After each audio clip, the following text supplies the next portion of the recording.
Most people approaching AI service income think about it in terms of scale. How many clients do I need? How do I get to 10 clients? What does a full client roster look like? And that thinking, while eventually relevant, is the wrong place to start. Because the jump from 0 to 10 clients does not happen in one move. It happens one client at a time. And the first client, more than any other milestone in building AI service income, changes what is possible, not because of the revenue, because of what it proves. Before you have your first client, everything is theoretical. You have a service you think people need. You have a workflow you think will work. You have a price you think is reasonable. You do not know if any of it is right, because theory and practice diverge in ways that are impossible to anticipate from the outside. The first client closes that gap. Here is what one client actually proves.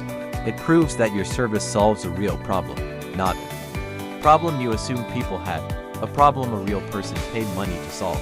That is validation no amount of research can provide. It proves that your workflow is executable, running your service for a real client, with real timelines, real communication, and real deliverables. Tests every assumption in the process. Some steps are harder than you thought. Some are easier.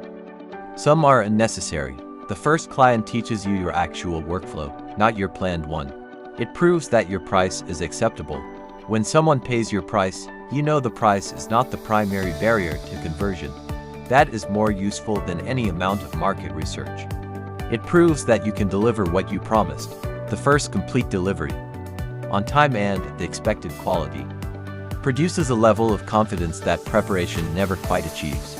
You went from someone who offers this service to someone who has delivered it. That distinction matters more than it should, but it does matter. The most direct path to a first client is not a content strategy. It is not a product launch. It is not a social media following.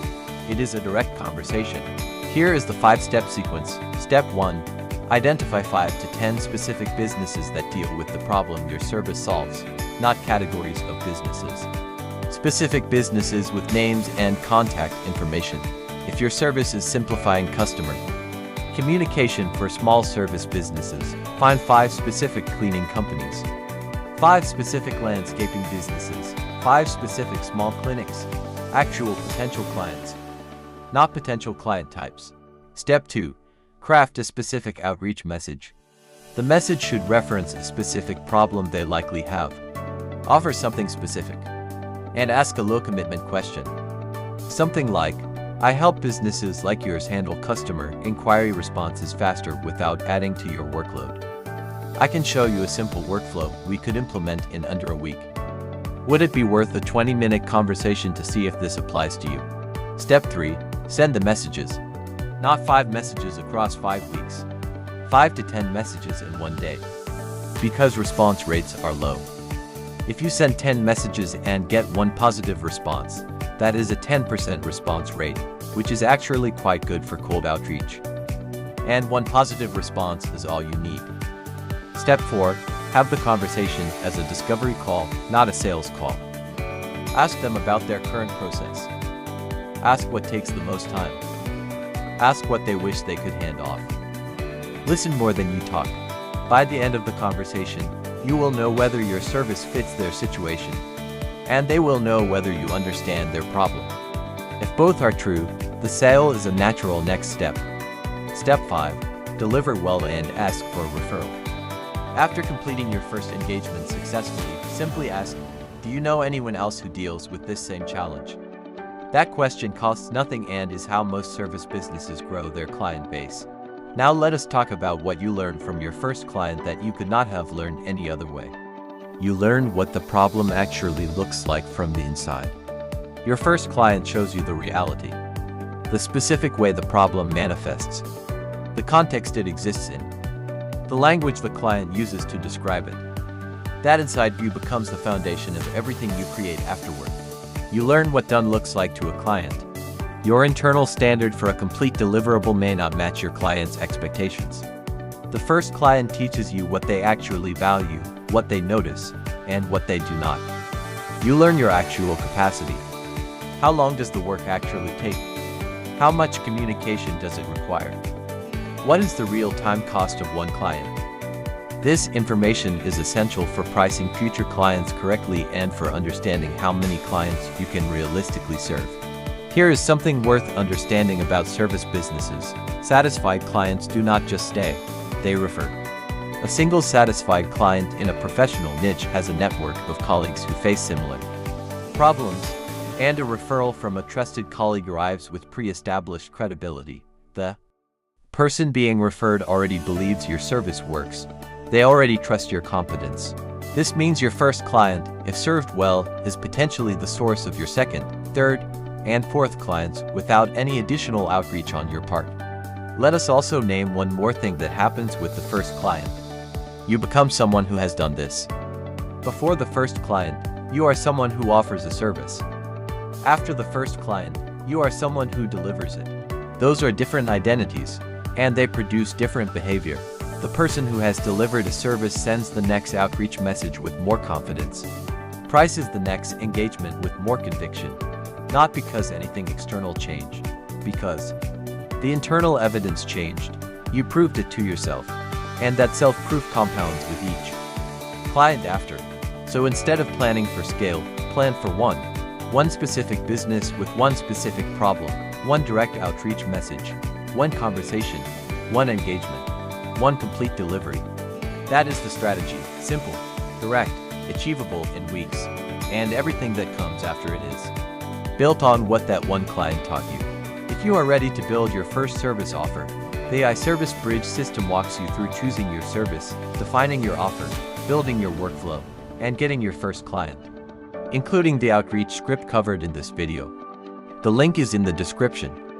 And if you want to see what 3 to 5 clients could do for your retirement timeline, run your numbers in the free AI Catch-Up calculator. Also in the description. Here is what the relationship with the first client teaches you that no amount of planning or research can replicate. It teaches you how people describe the problem in their own language when they feel comfortable enough to be honest. In every discovery call you conduct before engaging a client, they describe the situation using specific words and phrases that reveal how they actually experience the problem. Not how industry articles describe it. Not how you assumed it would be described. The real language of the problem as it lives in that person's daily frustration. That language is invaluable, because it is the language your future content should use.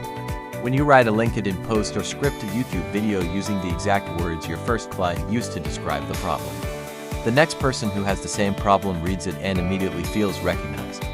That recognition is the foundation of trust, and it only comes from having had the real conversation.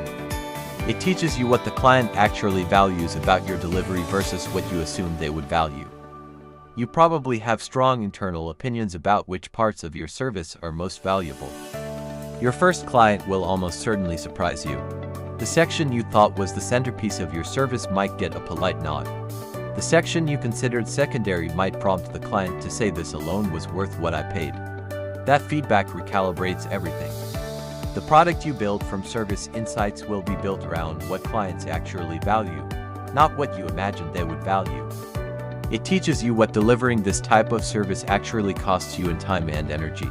The only way to know whether you can serve 3 clients per week or 5 clients per month is to serve 1 client and measure honestly. Some service types are surprisingly efficient once the process is clear. Others cost significantly more time per engagement than the initial planning suggested. Knowing this from direct experience allows you to price future engagements correctly and to set realistic expectations about how many clients you can serve alongside your existing commitments. And it teaches you whether you enjoy this type of work. That sounds obvious, but it matters significantly for long-term sustainability.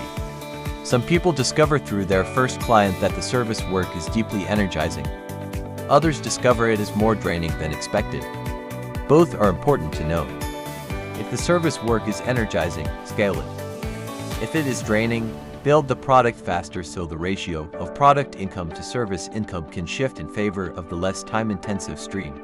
But you only know which one is true after doing the actual work with a real client. The first client is the most important data collection event in your first year. Treat it accordingly. Deliver excellent work, but also pay close attention to everything you learn in the process, because what you learn shapes everything that comes after it. One more thing about the first client that changes how you think about the journey going forward. Before the first client, the income goal feels abstract. You know the retirement math. You know what $800 per month would change about your retirement projection. But the path from where you are to that $800 feels theoretical. A series of steps that might lead somewhere meaningful. After the first client pays you, the path becomes concrete. Because you have now done the thing that generates the income. You know what a client conversation sounds like. You know what the delivery process feels like. You know what receiving payment for your knowledge feels like. And you know that it is reachable because you have already reached it once. That concreteness changes motivation in a way that is difficult to describe, but impossible to miss once you experience it. The difference between believing something is possible and knowing it is possible because you have done it once is not a small psychological difference. It is the difference between effort sustained by hope and effort sustained by evidence. Everything that comes after the first client is effort sustained by evidence. You have done it. You can do it again. You can do it with a slightly different client. You can improve the process. You can refine the offer. You can raise the price. You can build the product that serves the same need without requiring your time every single time. All of that is visible from the far side of the first client. Almost none of it is visible from the near side. Get across the threshold. Everything that follows is built on what that crossing proves.